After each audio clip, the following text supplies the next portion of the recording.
Hello everyone, my name is Desola. I'm a fashion designer and you are welcome to my channel.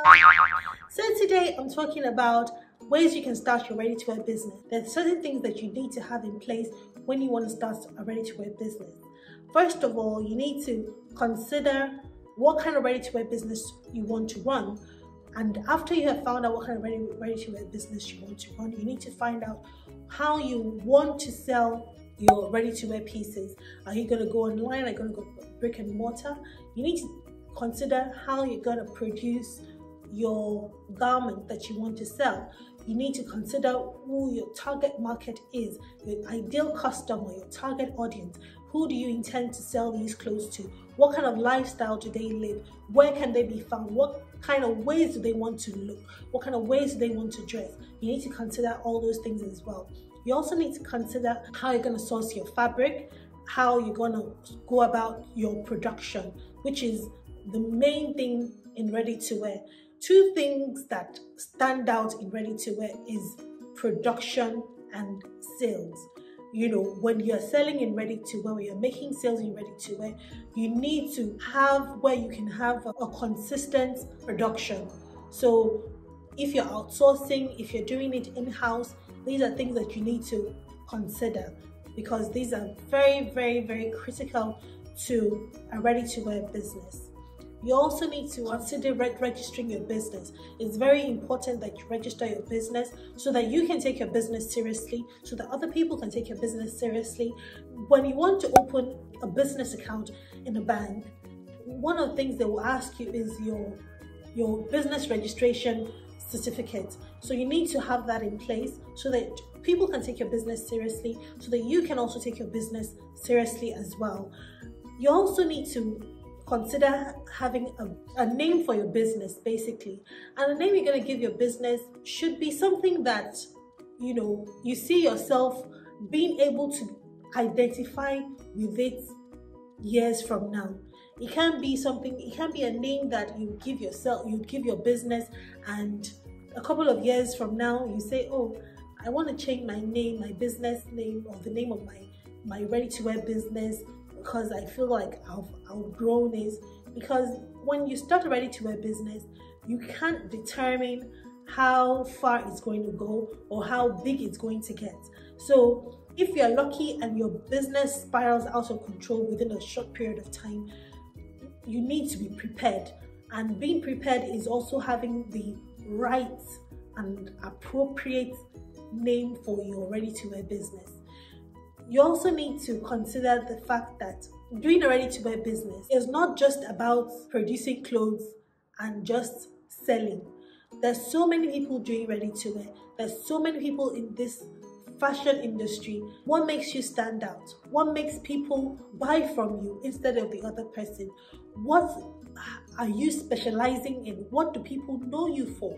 You need to consider that, because if you don't stand for something, you stand for everything and you confuse your customers. They don't know whether you're the one to go to meet their problem or to meet their need. For example, I use myself as an example every single time. I have a brick and mortar, as you can see, which I'm sitting in right now. And people that know of Daisy's wardrobe, they know that I'm all about African inspired clothing, and that is what I have done for the past 9 years. They know the kind of clothes I make. So when they're looking for African inspired outfit to wear somewhere or to just buy, basically, I'm one of the options they have in their mind. And for those that don't even know about Daisy's wardrobe, when they come into my store, they see that, okay, most of the clothing here are African inspired pieces. You may find one or two that are not African inspired, but the majority of the clothes that I sell are African inspired pieces. So if you're not for African inspired, there and then you say to yourself that, oh, this is not what I'm looking for. I'm looking for XYZ. And then the customer would know where to go to. But if you're looking for African inspired pieces and you come into my store and you don't know of my brand and you see what I have, the only reason why a customer will come into my store and not make a purchase is either they did not find their size, or it's not within their budget. But it's very hard to come into my store and not find something that you like or something that you want. And that's how ready-to-wear should be. You need to specialize in something. People need to know you for something.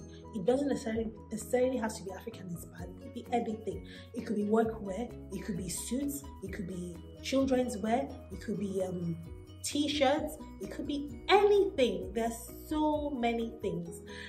Another thing is about ready-to-wear is a lot of people think for you to do ready-to-wear, you have to have a brick and mortar shop. You don't need to you don't necessarily have to have a brick and mortar. There are so many ways you can go about ready-to-wear these days. When I first started, people would do their ready-to-wear from home. I couldn't do my ready-to-wear from home, and I didn't really think that I would be able to attract the kind of customers I wanted staying at home. So I got a brick and mortar, a small one, not necessarily a very big one, but I got a small one for starters, and that was where I started. You don't necessarily have to have a brick and mortar. You can start online. Starting online is a lot cheaper than having a brick and mortar. And if a brick and mortar is something that you desire, but you don't have the funds for it, you can start online, and later along the line, you get your brick and mortar. If you think that, okay, I want to start this ready-to-wear, I must have so many clothes available for sale. You don't always have to do it that way. You can have a few pieces. Start with a few pieces and just have them available for your customers to buy. Another cheaper way you can do ready-to-wear is you just have samples. Just make samples of a particular size, just one size. Have good pictures of them, put them online, and as people come and as people order for them, you make them and you send them out to the customers. That's a cheaper option of doing a ready-to-wear business instead of having so many clothes available for sale and you don't have a client base already, or you're not in a very visible location, or you can't afford a visible location. So that is an option. Another option is you can also be doing bespoke pieces, and at the side you have a few ready-to-wear pieces, so that on days you don't sell any ready-to-wear, you have some bespoke customers, or you have some made-to-measure customers who are doing business with you, and you can use the income from there to run the business. When I first started, that was how I started. I didn't start this business thinking that I'm going to start doing ready-to-wear. Absolutely no. Ready-to-wear, the option of ready-to-wear came after I had started the business, a few months after I had started the business. So when I started by making clothes for people. So I would make clothes for people, and when my tailor, or when I was at work, my tailor had nothing to do, and I thought to myself, I have to pay my tailor at the end of the month. So I had to look for what my tailor would do while I was away at work. So that was how the whole ready-to-wear journey started for me. So the things that my tailor would make, I would display them, and people would come, people that have come to do their made to measure, when they see some of these things, they buy or they place orders. My challenge is that sometimes when you make these pieces to be sold and your made to measure customers see them, they bring their own fabric for you to make the same thing for them. They don't necessarily want to use your own fabric, and sometimes the fabric they are bringing will not necessarily be a very pretty fabric, and when you make it, it doesn't look as nice as the one that is on display. Your head is on a chopping block, because some customers are going to scream. They're going to scream your head off.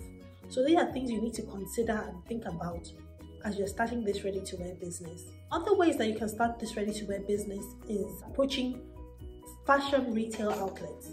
There are quite a few of them available nowadays. So you make these pieces, make a couple of them, and then you approach these retail outlets or retail stores and tell them that you want to retail in their space. Some of them actually collect a commission for every sale they make on your behalf. They have like different agreements basically. So you can approach some of these stores and tell them to help you retail your ready-to-wear pieces. Some of them, you can find some of them online. There are some retail websites that retail clothing that you can approach or register, sign on, register, open an account and start selling. That's also a very, very good way to start a ready-to-wear business. And you can also have a brick and mortar where you have pieces, but all the pieces that you have are predominantly samples. So people are coming in, and when they see what they like, they order. So that is not like full ready-to-wear. That is like ready-to-wear, bespoke-ish kind of model. So they're looking at your samples and they're picking what they want for you to make for them through your samples. That's another way to do ready-to-wear, but that is not full 100% ready-to-wear. But there are different ways of going about ready-to-wear. Ready-to-wear doesn't necessarily have to be, cast in stone. Have this store. Have this X, Y, and Z clothing. You have to think of what is going to work for you and what is going to work for your business.